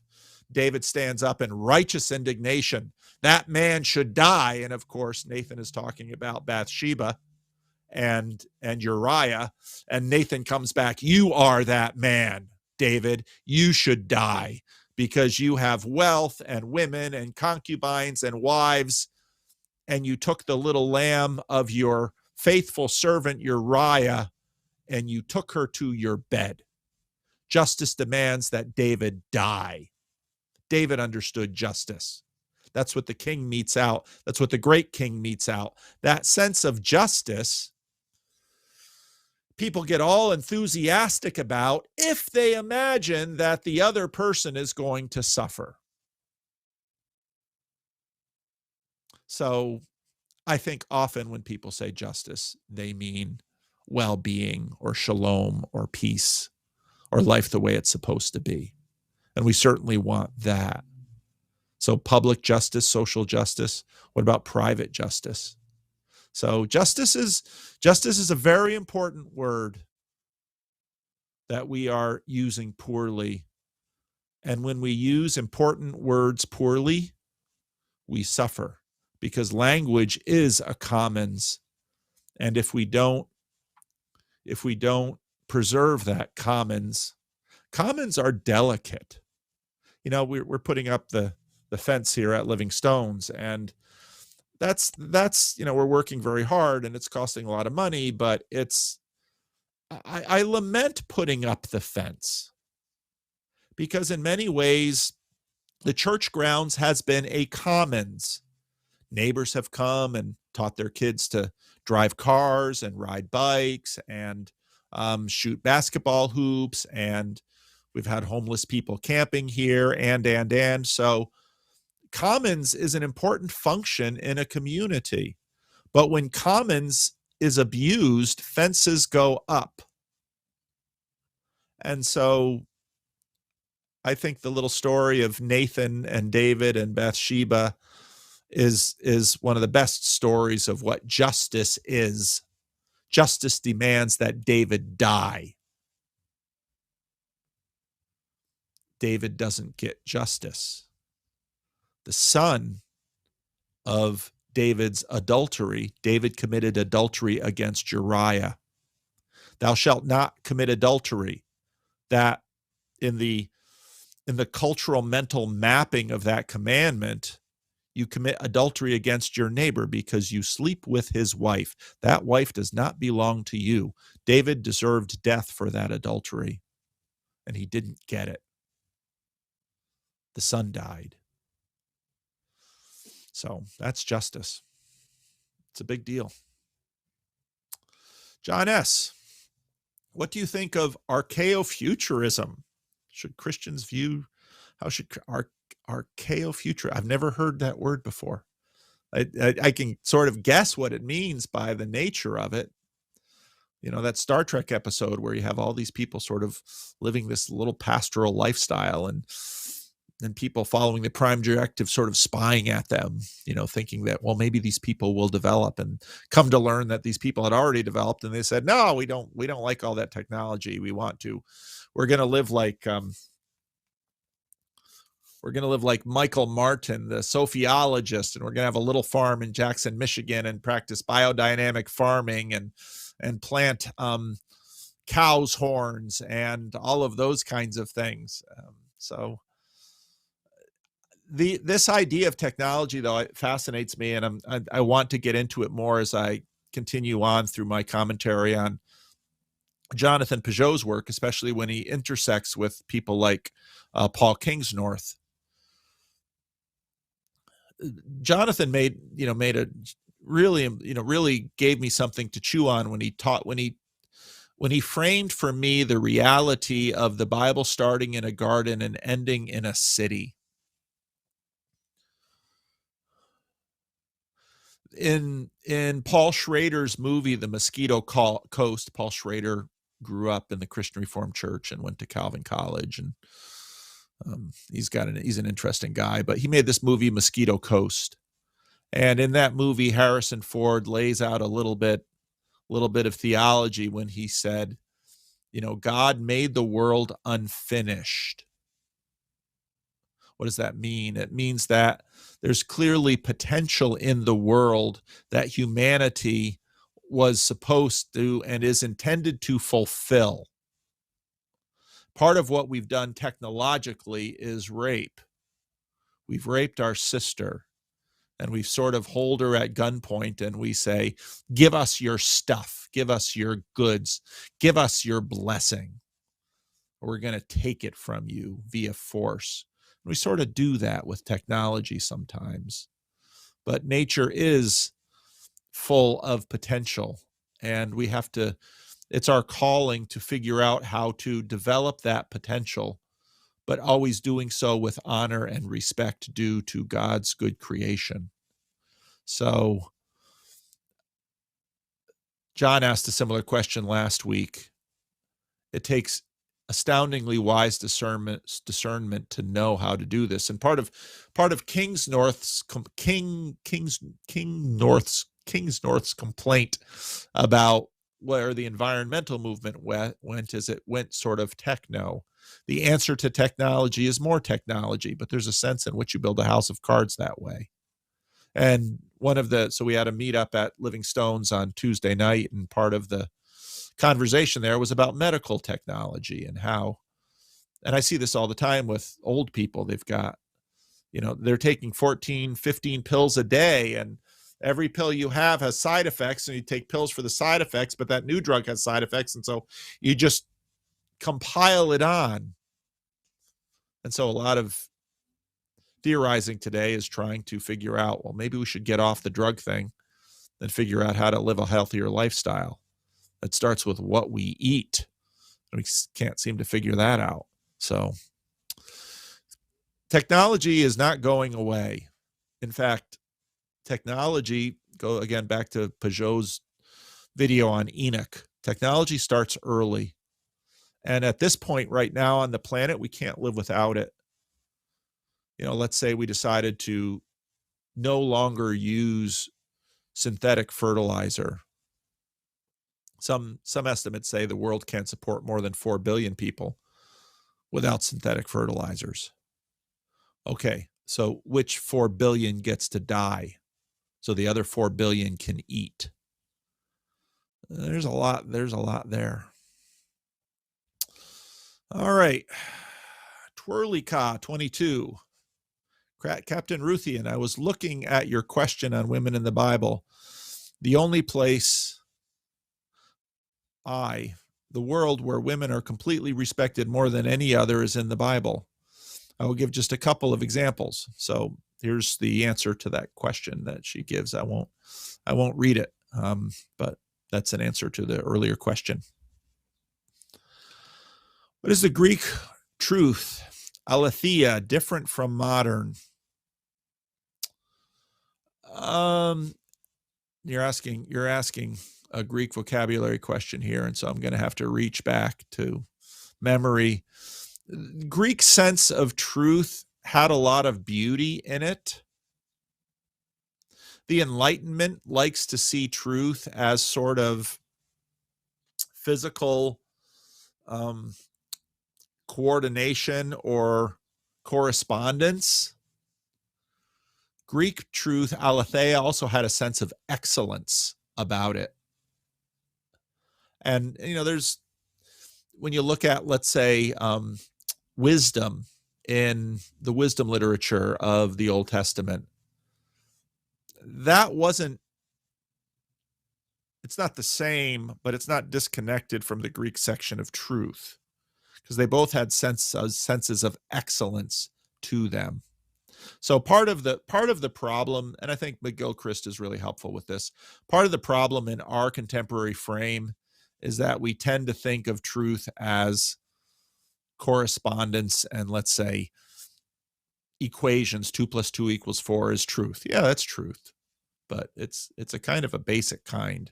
There's lots of other sorts of truth. So the English word is even broader than our modernist imagination about it. Oh, we're almost to the bottom. Holy cow, Rick. Hello, Paul. what do you think of the fact that all of this, what do you think of the fact that all of this is about free will? That every single miracle ever is people of their own free will choosing Jesus as their Lord and Savior. That the fish healing, blind seeing, dead rising are all really, really cool. But those are so easy for Jesus. These are so easy for the Father because he is the increase. But the only way one of these happens was to let someone see what God is capable of and turn their heart to Jesus. That's the miracle. The only miracle, because in order to not be a robot, you have to have Jesus as your rock. And the reason why God hates homosexuality and abortion is both the same reason. They both stop the generations that would have been born, that would have been to worship God. God is furious about this. He was mad about it 3,000 years ago when people sacrificed their children to Molech, and he's mad as they sacrifice to Molech today. Anyway, yeah, big questions. Love you, brother. Have fun with it. Will be interesting to see your response. Vervaeke and Rick Mapetti did a video on free will, which I found quite interesting. I've never really liked the term free will because I think it conjures in our imagination absolutist ideas of freedom. I like to talk more about real agency because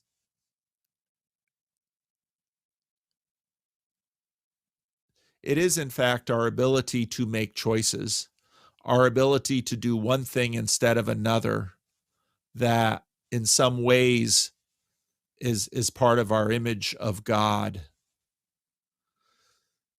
We look at the consciousness of our pets. They don't seem to have as much agency as we have. They have some, that's clear, but not as much. And so free will is so binary a language. And so I like thinking about agency, which is more scalable. And I think when you get into these issues like same-sex marriage or abortion, I think agency helps us orient ourselves towards life.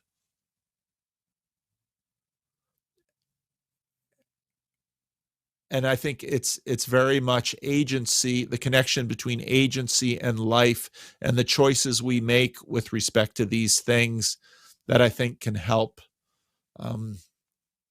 point people in a good direction.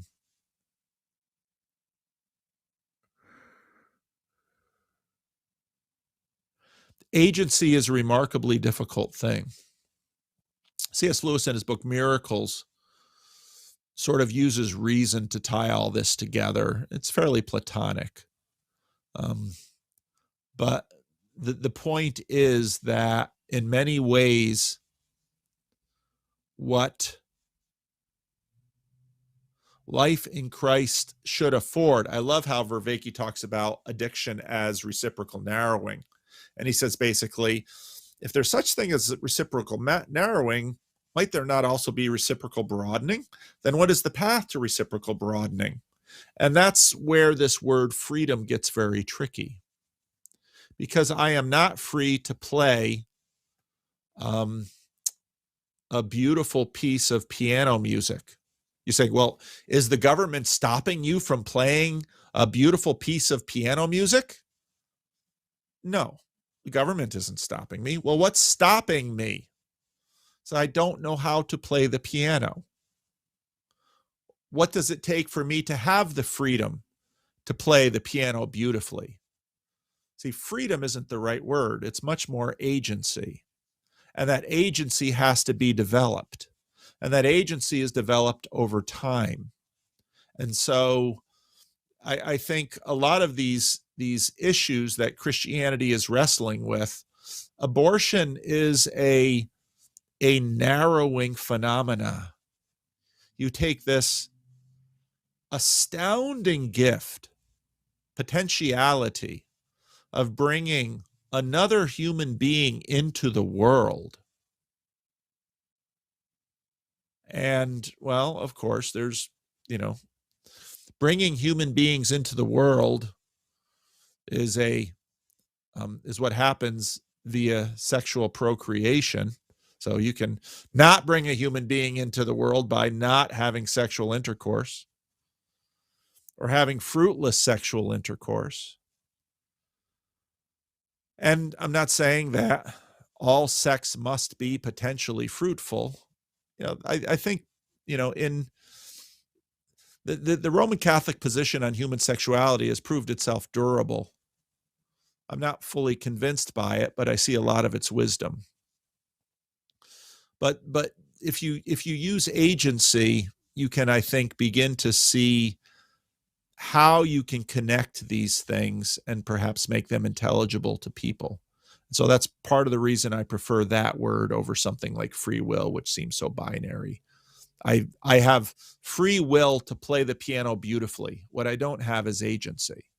And for me to develop the capacity to play the piano beautifully will require sacrifice.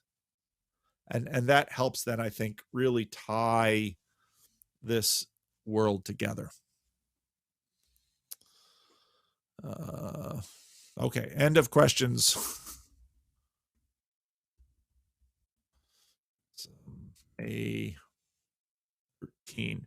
By the way, I talked to, Manuel wants to do a conversation, and because my time is so limited, I might do some of that next week. I'd like to continue to play around with, Rick can get Manuel in via vMix, and he and I can do a conversation, and then we can open it up to questions and answers from people. I love doing, one-on-one conversations with people. And I know, of course, because my channel's bigger than some of the other channels in this little community, that it's always sort of a leg up to get onto my channel. That's some of the downside of status too. But, Manuel and Mark and Sam and so many of you have so many good ideas that I can't capture right away. And many of you see other places on them. Part of what I want to see from something like the Bridges of Meaning Discord and the capacities of these is to open up the conversations between more of us. That's what we do in a room when we have an Estuary meeting or a meetup or something like that. And so part of this is to replicate some of those dynamics online if we can. So that's not a sure thing, but I do this question and answer format quite a bit more. Pageau does it once a month. Vervaeke does it once a month. And I think we could mix it up and try different ways of having, let's say, a one-on-one conversation for the first hour and then more open discussion for the second hour or something like that. I'm always trying to figure out how to shake these things up. All right, last two questions of the day. Shane, in a recent interview you did with an author, Woodshed guy, Rod, the topic came up of showing up where people can see one another in this context without shared spaces. How do you try to provide this context in your community? Church Sunday sermons do not, in my opinion, provide context for people showing up in a meaningful way, as it is primary spectator activity. Absolutely. I'm really wrestling with this because, way back in January 2018, we started our local Jordan Peterson meetup. And the first week we had a dozen people, and the next week we had about 15 people, and a few of the people were repeats and a lot of other people. And that second meetup in February of 2018, that's when Joey came and Tyler came and James came. And so what happened over the next 2 years was that meetup became a community. And if I post something on meetup.com, because of the videos, we'll tend to get a lot of new people. But part of the way community has to work is that there needs to be a degree of stability, because you want to have your friends and group together, but there also needs to be an openness so that new people can come in. And so part of what I'm trying to figure out is how we can do both, because it isn't fair to the old timers to always have to be trying to figure out what to do with the new people, but it also isn't good to just cut it off and not let new people come in. You've got to figure out how to have it both ways. And we've tried lots of different things. And so I continue to try to think about that. And what you say about the Sunday worship service is exactly right. The worship service is participatory, but in a fairly narrow sense. So it has its place, but that's part of the reason why I have my Sunday school class the way I do on Sunday morning, because that's more participatory. It's a different format. And it's why I continue to develop and try to work on the estuary model and to figure that out. Because I think churches need spaces where people can come for satisfying, meaningful, productive conversation. And I think increasingly in society, church is one of the few places that can actually host that. Because a lot of other spaces in society, politics, universities, the polarization and the disciplines aren't there to structure and host productive conversations. So that's part of what Estuary is about.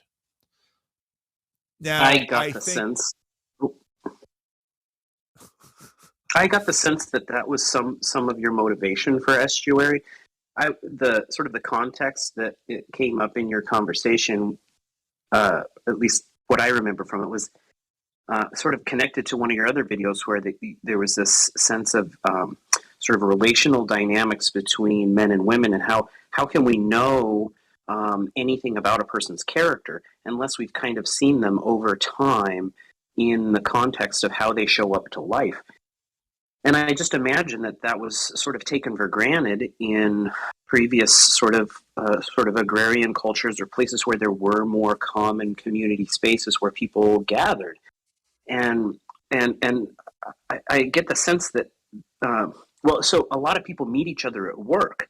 And it is, I don't know if there's any more effective way to vet somebody's character than by perceiving them over long periods of time, interacting with different sort of positions in the hierarchy. How do you relate to the boss? How do you relate to your coworkers? How do you relate to the new guy at work? How do you relate to different people? How can we observe somebody showing up and exhibiting their character in life? And I would just love to create a space like that, or go to those spaces. Going to the grocery store doesn't cut it. Going to church nowadays is such a passive sort of spectator thing that it doesn't really work either unless you're very involved in the service activities or you go for a very long time. And so I was just really wondering, well, what then is there in modern life? And if nothing, what could we possibly create? I think the estuary is something, but there's still, in my estimation, just conversation happening there, and for short periods of time. And so I just still find myself longing for something more. Yeah. Churches have, with the advent of the mega churches, small groups were supposed to address that. And so right away, you try to get people into small groups.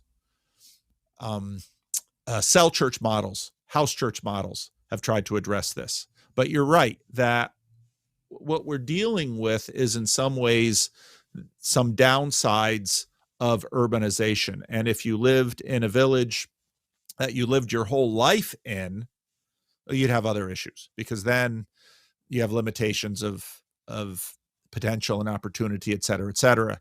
So no, you're exactly right. And Estuary is supposed to take a stab at some of this, and part of why I'm doing it and why I'm having that meeting on June 17 in Grand Rapids is to try to incentivize some of the clergy that are within my circles to say, open up your spaces and try this. But it by no means satisfies everything.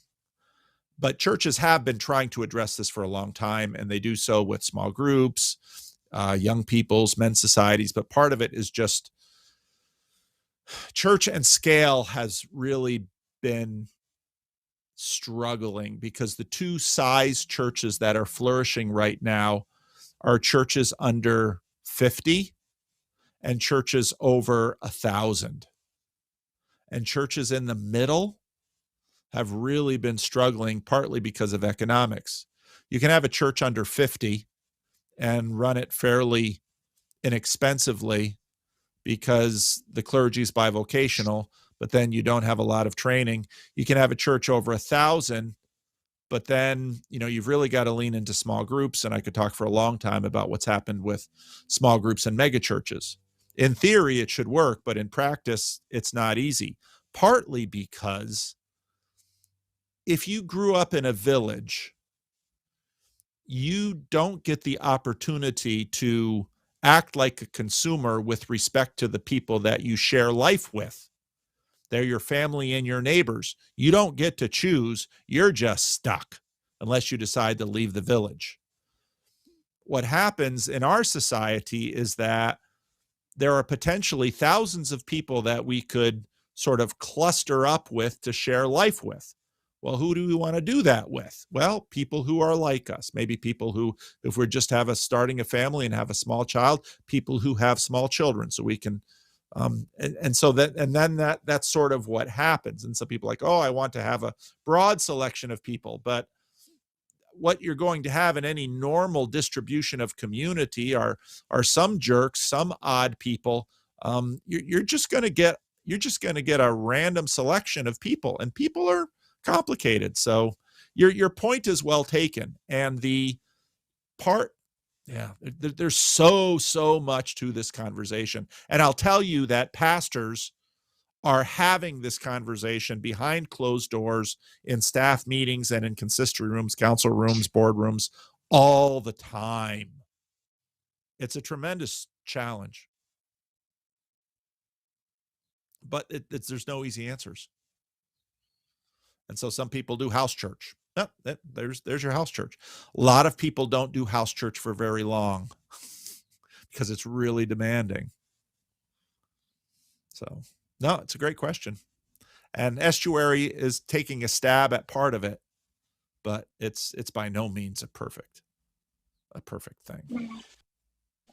For what it's worth, my church community is very deeply invested in small group culture. We still have Sunday services and Wednesday sort of Bible study classroom type stuff where it's a little bit more interactive, but there's, church staff there and helping people develop a mature understanding of the sort of the Bible and of our specific culture.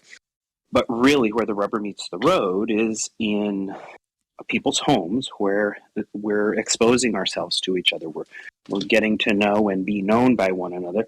And it works. It serves that purpose. And yet, unless we're very deliberate about meeting in a sort of almost an estuary type of mindset where it's not specifically geared toward preaching or teaching or praying or whatever. It is more of a let's do life together. Let's help each other on physical tasks, or I'm not even sure how to explain the difference between working alongside somebody and trying to do something that has a church label on it. But that's the territory I want to get into. And I know this, we could talk for hours about this alone. Like you said, people are talking about it all the time. It's a big deal. I was just wondering what your immediate thoughts on it were. So thank you. Yeah. No, you're right. You're right. And it intersects with a consumer culture thing, because let's say the pastor assigned you all to small groups and said, for the next 5 years, you're locked into this group of people. Now you're going to do life on life, but is it the life you want? But then again, imagine if we were managing our marriages that way, and people are. So you sit down and you say, as long as you continue to satisfy me and give me what I need, I'm going to stay in this relationship. But the minute I find something better, or, I'm out of this, or it starts to pinch, the devilment of choice. That's where we've asked for it. Now we've got it. And now we don't like what we always get from it. So there's the other side of free will. So thank you, Shane. It's a great question.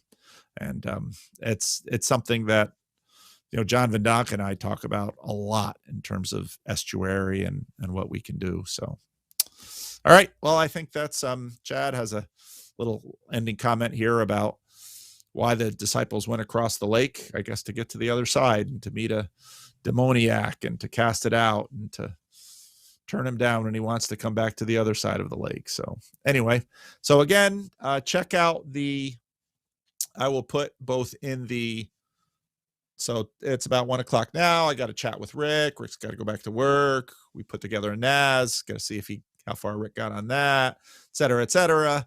But check out the upcoming events and sign up for ones that are realistic to go to. And yeah, thanks for your time and attention. Like and subscribe. All right. Transmission.